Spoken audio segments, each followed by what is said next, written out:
No.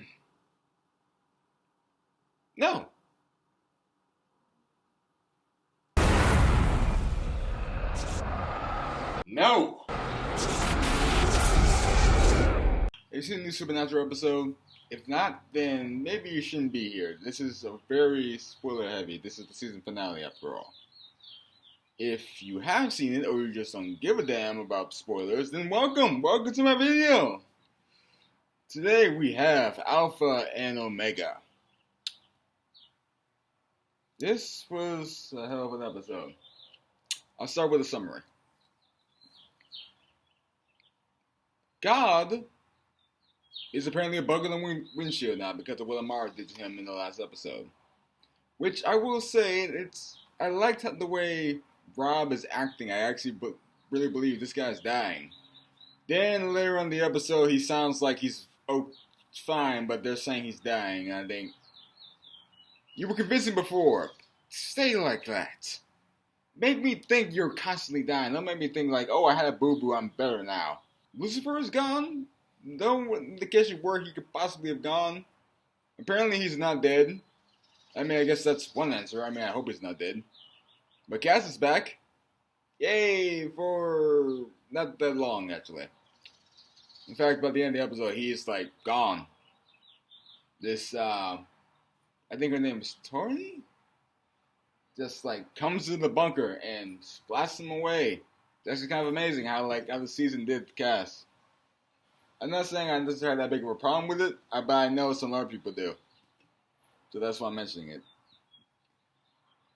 In a short order, Dean and Sam hunt some ghosts, get some souls, Billy shows up, gets even more souls, Dean goes to like a garden, Amara feels bad for destroying the earth, Dean plays a therapist for some reason, and Gollum and Amara reconcile, then they leave Earth, or whatever, and give the keys to Dean.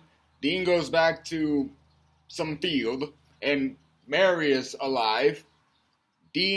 Sam and Cass are in the bunker. That woman from England blasts Cass away, and apparently shoots Sam. There we go. Now you're all up to speed, if you didn't see it. Let's get into what I liked about this episode. I love that Amara is not painted as the villain to, well, end all villains.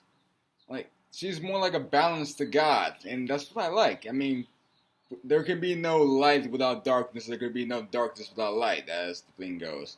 It's, like, I was scared to just be like a negative, positive thing. It's like, we gotta kill her because she's negative, we gotta kill him because he's positive.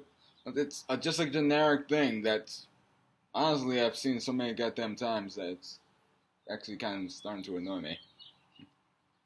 So, if it did happen, I wouldn't have been thrilled about it. But they're both neutral, and so they're reunited, and they're in harmony. So, it's a good thing. Which also means no one dies. I mean, in this episode. Sam, I think he got shot in the shoulder. But then again, there is no non-fatal way to shoot someone, so he could still die. I also enjoy the fact that the main conflict was resolved by communication and honesty. No more just pointless sacrifices. Actually, you know what? Imagine if, like, Swan Song had ended with Dean being the therapist. Maybe he should go into a job of reconciling deities, because you could just imagine Lucifer and Michael just hugging it out. Oh, if only. I kind of love that.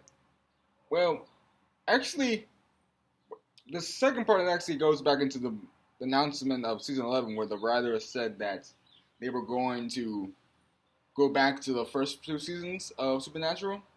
Like at the brotherly love and honesty and stuff. No one's lying to anyone. No one's disrespecting people's choices or like berating them. Dean doesn't call Cass an idiot for letting Lucifer in, or Sam an idiot for the mark of Cain. At worst, this season they did some omission. You thought were lies were actually justified. So, and Yeah, no, like everyone's respecting the decision, and they may not like it. They may be vocal about how they don't like it, but they respect it, which is a step up. I don't think we've seen that since maybe season 2. Yeah, season 2. Hopefully it'll pass on to season 12. I don't know. I hope. Because you're on a hot streak right now. Don't stop right now. I actually kind of like that Supernatural just... What's the word I'm looking for? Unfridged? Is that a word? Unfridged. Unfridged woman who's Death Star of the show, which actually kind of makes this whole thing with Azazel kind of funny, because it's now kind of pointless. Like, our mother's alive! Oh, fuck. Our entire lives have been pointless. But our mother's alive!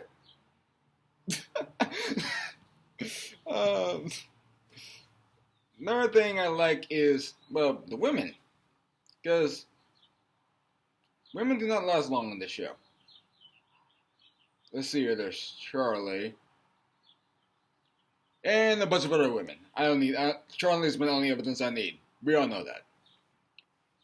But it's a rare sight to see so many women in one place in one episode. And they're not exactly outnumbered by the men. I mean, Billy, Rowena, Amara, and this new character, who I will get into later. I just like the fact that the women are getting some equality in this show. And other shows will follow suit, they don't do it either. The last thing is that I kind of like how the show seems to be stopping the cycle of build the bigger big bad than the last person. Build bigger, bigger, bigger. Lucifer? Alright, we got Crowley. Crowley, we got Leviathans. Leviathans, we got Crowley. Crowley, we got a bunch of angels. Bunch of angels, we got a Mark of Cain empowered Dean. Mark of Cain empowered Dean, we got the darkness that comes from your Mark of Cain. Mark of Cain, we got humans. I like that. It's more a personal thing. It's more like yeah, no, that's perfect. More like a personal thing. Everything has been tied up. There are no loose ends. There's no really big bad force threatening to destroy the world. And another side note is that Dean and Sam are being held accountable for their actions. After about 3 almost world endings. One of which was not their fault. She mentioned the Leviathan, so I couldn't help but think, they had nothing to do with that. Cass did that. Why'd you take him in, too? Why'd you stop him away? I'm gonna start rambling. In the end, guys, I love this episode. This episode was just a really good finale. I mean, I wouldn't say the strongest. I wouldn't say the weakest. I wouldn't say it's average either. I'd say it's a strong episode, and it's worth rewatch. I'll probably rewatch it after I finish this review. And I'm curious what you know or think about this episode, and whatever you think, comment below. And don't want to say that word. Someone told me I was ripping up for someone else. Don't want to say that word. Comment below. Just comment below. And as always, if you want to see more, just click the subscribe button and to see more. Happy summer. Also, happy hiatus.